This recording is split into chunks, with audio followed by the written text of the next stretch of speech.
വിമർശനങ്ങളുടെയും വിവാദങ്ങളുടെയും പശ്ചാത്തലത്തിൽ Thiruvananthapuram medical college urology മേധാവി doctor Haris Chirakkal media വണ്ണോട് പ്രതികരിക്കുകയായിരുന്നു. ആ പ്രതികരണത്തിലേക്ക്. തിരുവനന്തപുരം മെഡിക്കൽ കോളേജിൽ ഉപകരണമില്ലാതെ ശസ്ത്രക്രിയ മുടങ്ങിയെന്നുള്ള തുറന്നുപറച്ചിൽ നടത്തിയത് ഡോക്ടർ ഹാരിസ് ചിറക്കലാണ്. അദ്ദേഹം തിരുവനന്തപുരം മെഡിക്കൽ കോളേജിലെ യൂറോളജി വിഭാഗം മേധാവിയാണ്. അതിന് പിന്നാലെ ഒരു സമഗ്രമായിട്ടുള്ള അന്വേഷണമൊക്കെ നടന്നു വരികയായിരുന്നു. അതിനിടയിലാണ് ഇന്നിപ്പോൾ ആരോഗ്യമന്ത്രി വീണ ജോർജ് ഒരു കാര്യം പറഞ്ഞത്. യൂറോളജി വകുപ്പിൽ നിന്ന് ഒരു ഉപകരണം കാണാതെ പോയിട്ടുണ്ട്, അതിലടക്കമുള്ള കാര്യങ്ങളിൽ അന്വേഷണം ആവശ്യമായിട്ടുണ്ട്.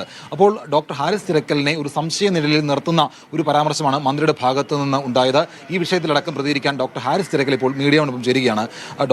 ഡോക്ടർ കുറേയധികം കാര്യങ്ങൾ തുറന്നു പറഞ്ഞിട്ടുണ്ട്, ശസ്ത്രക്രിയ മുടങ്ങിയ കാര്യത്തിലടക്കം. പക്ഷേ ഇന്നിപ്പോൾ മന്ത്രി പറയുന്നത് യൂറോളജി വകുപ്പിൽ നിന്ന് ഒരു ഉപകരണം 20 ലക്ഷം രൂപ വില വരുന്ന MP നൽകിയ ഒരു ഉപകരണം കാണാതെ പോയി എന്നുള്ളതാണ്. അപ്പോൾ അതിൻ്റെ ഒരു സംശയമുന നീളുന്നത് ഡോക്ടറിലേക്കാണ്. അതേക്കുറിച്ച് താങ്കൾക്ക് എന്താണ് പറയാനുള്ളത്? അല്ല, അതിൽ തന്നെ അത് പറഞ്ഞ ചോദ്യത്തിൽ തന്നെ തെറ്റുണ്ട്. കാരണം MP ഫണ്ടിൽ നിന്ന് വാങ്ങിച്ചത് 20 ലക്ഷത്തിനല്ല 14 ലക്ഷം രൂപയുടെ ഉപകരണമാണ്. അത് 14 ലക്ഷം രൂപയുടെ ഉപകരണം ഇപ്പോഴും ഉണ്ട്. ഇന്നും ആ ഉപകരണം ഞാനത് കണ്ടിരുന്നതാണ്. ആ ഉപകരണം ഇവിടെ തന്നെ ഉണ്ട്. ഇപ്പോൾ ഡോക്ടറിലേക്ക് ഒരു സംശയമുന നിലവിൽ ഇന്നത്തെ മന്ത്രിയുടെ ഒരു പ്രതികരണത്തിലൂടെ പുറത്തേക്ക് വരുന്നുണ്ട്. അപ്പോൾ അങ്ങനെ വരുമ്പോൾ ഡോക്ടറോട് ഉൾപ്പെട്ടുകൊണ്ട് ഈ ഉപകരണം കാണാതെ പോയെന്നുള്ള ധ്വനി പൊതുസമൂഹത്തിലേക്ക് ഉണ്ടായിട്ടുണ്ട്. അവിടെ ഉണ്ടെന്ന് പറയുമ്പോഴും മന്ത്രി എന്തുകൊണ്ടായിരിക്കും അങ്ങനെ പറഞ്ഞത്? അതറിയില്ല. ഞാൻ ആ വാർത്ത കേട്ടതുമില്ല, എൻ്റെ പശ്ചാത്തലം അറിയത്തുമില്ല.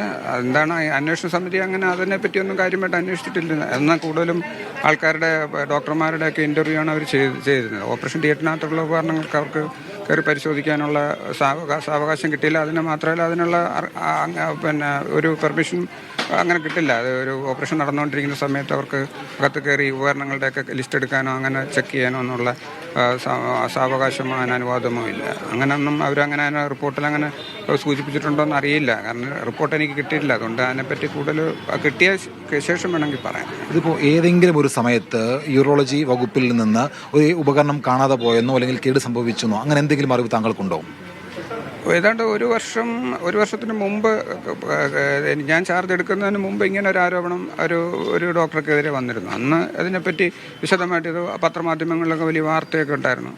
അതിനെപ്പറ്റി വിശദമായ അന്വേഷണം എൻക്വയറി നടത്തിയിരുന്നു. ആ നടത്തിയതിൻ്റെ റിപ്പോർട്ട് അവർ തന്നിരുന്നു. ആ റിപ്പോർട്ട് വകുപ്പിലുണ്ട്. അത് DME ഓഫീസിൽ ഗവൺമെൻറ്റിന് കൊടുത്തിട്ടുണ്ട്.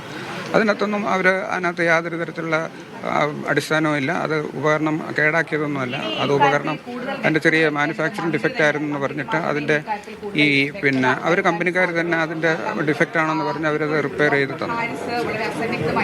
ഇതിനകത്ത് ഇപ്പോൾ എല്ലാ വർഷവും ഒരു ഓഡിറ്റ് നടത്താറുണ്ട് എന്ന് ഡോക്ടർ പറയുന്നുണ്ട്. അപ്പോൾ അങ്ങനെ ഓഡിറ്റ് നടത്തുമ്പോൾ ഇത് കൃത്യമായിട്ട് ഉപകരണം ഉണ്ടോ ഇല്ലയോ എന്ന് അറിയേണ്ടതാണ്. പക്ഷേ എന്തുകൊണ്ട് അങ്ങനെ ഓഡിറ്റ് നടത്തിയ വിവരം മന്ത്രി അറിഞ്ഞില്ല? അറിയാതെ മന്ത്രി പറഞ്ഞതായിരിക്കുമോ ഇന്ന് ഉപകരണം കാണാതായി, അല്ല എങ്കിൽ ഈ പറയുന്നത് പോലെ മറ്റ് ഉപകരണങ്ങൾ കേടാക്കിയെന്ന്? മന്ത്രി എന്തുകൊണ്ട് അങ്ങനെ ഒരു പരാമർശം നടത്തിയെന്നായിരിക്കും താങ്കൾ കരുതുന്നത്? ഇല്ല, ബഹുമാനപ്പെട്ട മന്ത്രി അങ്ങനെ പ്രസ്താവന നടത്തിയെന്ന് തന്നെ എനിക്ക് തോന്നുന്നില്ല. അതല്ലെങ്കിൽ മാഡം അതിനകത്ത് എന്താണോ ഉദ്ദേശിച്ചതെന്ന് അറിയില്ല. അങ്ങനെ ഒരു ഉപകരണം അങ്ങനെ പോകാത്തത് കൊണ്ട് തന്നെ നമുക്ക് അതിനകത്ത് ഞാൻ പ്രത്യേകിച്ച് അഭിപ്രായങ്ങളൊന്നും പറയുന്നില്ല. അതിനകത്ത് അങ്ങനെ അത് എന്ത് പ്രശ്നം ഉണ്ടെങ്കിൽ ഇനിയും ഡിപ്പാർട്ട്മെന്റിൽ എൻക്വയറി നടത്താമല്ലോ, ഇനിയും വന്ന് പരിശോധിക്കാം. എന്ത് അന്വേഷണം നടത്താം, അത് താങ്കൾ സ്വാഗതം ചെയ്യുന്നുണ്ട്. പക്ഷെ മന്ത്രി ഇങ്ങനെ ഒരു കാര്യങ്ങൾ പറയുമ്പോൾ അത് പൊതുസമൂഹത്തിന് മുമ്പിൽ വലിയ സംശയങ്ങൾ ഉയർത്തുന്നുണ്ട്. അപ്പോൾ ആ സംശയങ്ങൾ ദൂരീകരിക്കേണ്ടത് ഡോക്ടറിന്റെ കൂടി ഒരു ഉത്തരവാദിത്തമായി മാറുകയാണ്. അപ്പോൾ അതിനോട് എന്താണ് ഒരു പ്രതികരണം? അല്ല, ഇതിപ്പോ എൻക്വയറി നടത്തിയ സംശയം ദൂരീകരിക്കട്ടെ, അതാണല്ലോ നല്ലത്. അത് പോലീസ് ആയാലും അല്ലെങ്കിൽ ഡിപ്പാർട്ട്മെന്റ് എൻക്വയറി ആയാലും അതിപ്പോൾ വേറെ മറ്റ് പുറത്തുനിന്നുള്ള സമിതി ആയാലും അവർ എൻക്വയറി നടത്തട്ടെ. എൻക്വയറി നടത്തി കഴിയുമ്പോൾ അറിയാമല്ലോ അതിനകത്ത് കാര്യങ്ങളൊന്നുമില്ല. ഇതിപ്പോൾ ഇത്രയും വലിയ തരത്തിൽ വിവാദമാവുകയാണ്. ഏതാണ്ട് ഒരു മാസം പിന്നിടുകയാണ്. അപ്പോൾ വ്യക്തിപരമായിട്ട് കരിയറിനകത്ത് വലിയ ബുദ്ധിമുട്ടും പ്രയാസങ്ങളും ഒക്കെ നേരിടുന്ന സമയത്തൂടെയാണോ കടന്നു പോകുന്നത്? അല്ല, കരിയറിൽ ഒരു പ്രശ്നവുമില്ല. കരിയറിനകത്ത് നല്ല എനിക്ക് ഇവിടുന്ന് ഹോസ്പിറ്റലിൽ പോയി കഴിഞ്ഞാൽ കാര്യങ്ങളെല്ലാം കൃത്യമായിട്ട് നടക്കുന്നുണ്ട്. അതിനകത്തൊന്നും കരിയറിലൊന്നും പ്രശ്നമില്ല. എല്ലാ കാര്യങ്ങളിലും കാര്യമായിട്ട് എല്ലാം പഴയതിനേക്കാൾ വേഗത്തിലാണ് ഇപ്പോൾ കാര്യങ്ങൾ നടക്കുന്നത്. ഇതിപ്പോൾ നേരത്തെ മുഖ്യമന്ത്രി അടക്കം താങ്കളെ തള്ളിപ്പറയുന്ന ഒരു സാഹചര്യം ഉണ്ടായിരുന്നു. ഇപ്പോൾ നമ്മുടെ ഒരു സിസ്റ്റത്തിൻ്റെ പ്രശ്നമാണെന്ന് ആരോഗ്യമന്ത്രി പറയുന്നു. അപ്പോൾ താങ്കളെ ആരോഗ്യമന്ത്രി സംരക്ഷിക്കുന്നു. പിന്നീട് മുഖ്യമന്ത്രി അടക്കം താങ്കളെ തള്ളിപ്പറയുന്നൊരു സാഹചര്യം ഉണ്ടായിരുന്നു. ഇപ്പോൾ അങ്ങനെ എല്ലാം കൂടി കൂട്ടി വായിക്കുമ്പോൾ താങ്കൾ എവിടെയൊക്കെയോ ചില തെറ്റുകൾ ചെയ്തിട്ടുണ്ട് എന്ന് സർക്കാർ പറയുന്ന രീതിയിലേക്കുള്ള വിവരങ്ങളാണ് പുറത്തു വരുന്നത്. അപ്പോൾ അത് മാനസികമായിട്ട് വിഷമമുണ്ടാക്കില്ല, അല്ലെങ്കിൽ താങ്കളുടെ കീഴിലേക്ക് വരുന്ന രോഗികൾക്ക് പോലും ഒരു സംശയം ഉണ്ടാക്കുന്ന തരത്തിലേക്ക് കാര്യങ്ങൾ പോവുകയാണ്. ഇല്ല, ഞാൻ അറിഞ്ഞിടത്തോളം എനിക്ക് ഇത് പല കേന്ദ്രങ്ങളിൽ നിന്നും കിട്ടിയ വാർത്ത അനുസരിച്ചിട്ട് അങ്ങനെ കാര്യമായിട്ടുള്ള നടപടികളൊന്നുമില്ല. എന്നെ അങ്ങനെ തെറ്റുകാരനായിട്ടല്ല ചിത്രീകരിച്ചിരിക്കുന്നത്. ചട്ടവിരുദ്ധത കാണിച്ചിട്ടുണ്ട് എന്നുള്ള ചെറിയ കുറ്റം ചെയ്തു. അപ്പം അത് ഫേസ്ബുക്കിലൊക്കെ നമ്മൾ എഴുതുന്നതും മീഡിയയ്ക്ക് പ്രത്യക്ഷപ്പെടുന്നതും ഒക്കെ ചട്ടവിരുദ്ധതയാണ് KSR അനുസരിച്ച്. അപ്പോൾ അതിൻ്റേതായിട്ടുള്ള പണിഷ്മെൻറ്റ്, ചെറിയ രീതിയിലുള്ള എന്തെങ്കിലും പണിഷ്മെൻറ്റ് വരും എന്നാണ് ഞാൻ പ്രതീക്ഷിക്കുന്നത്. ഇതിപ്പോൾ മെമ്മോ ഇന്നലെ കിട്ടി. ആ മെമ്മോയ്ക്ക് 7 ദിവസത്തിനകം മറുപടി കൊടുക്കണമെന്നാണ് പറഞ്ഞിരിക്കുന്നത്. ഡോക്ടർ അപ്പോൾ മെമ്മോ അതിന് മറുപടി തയ്യാറാക്കി വെച്ചിട്ടുണ്ടോ? എന്നത്തേക്ക് കൊടുക്കാനാണ് ആലോചിക്കുന്നത്?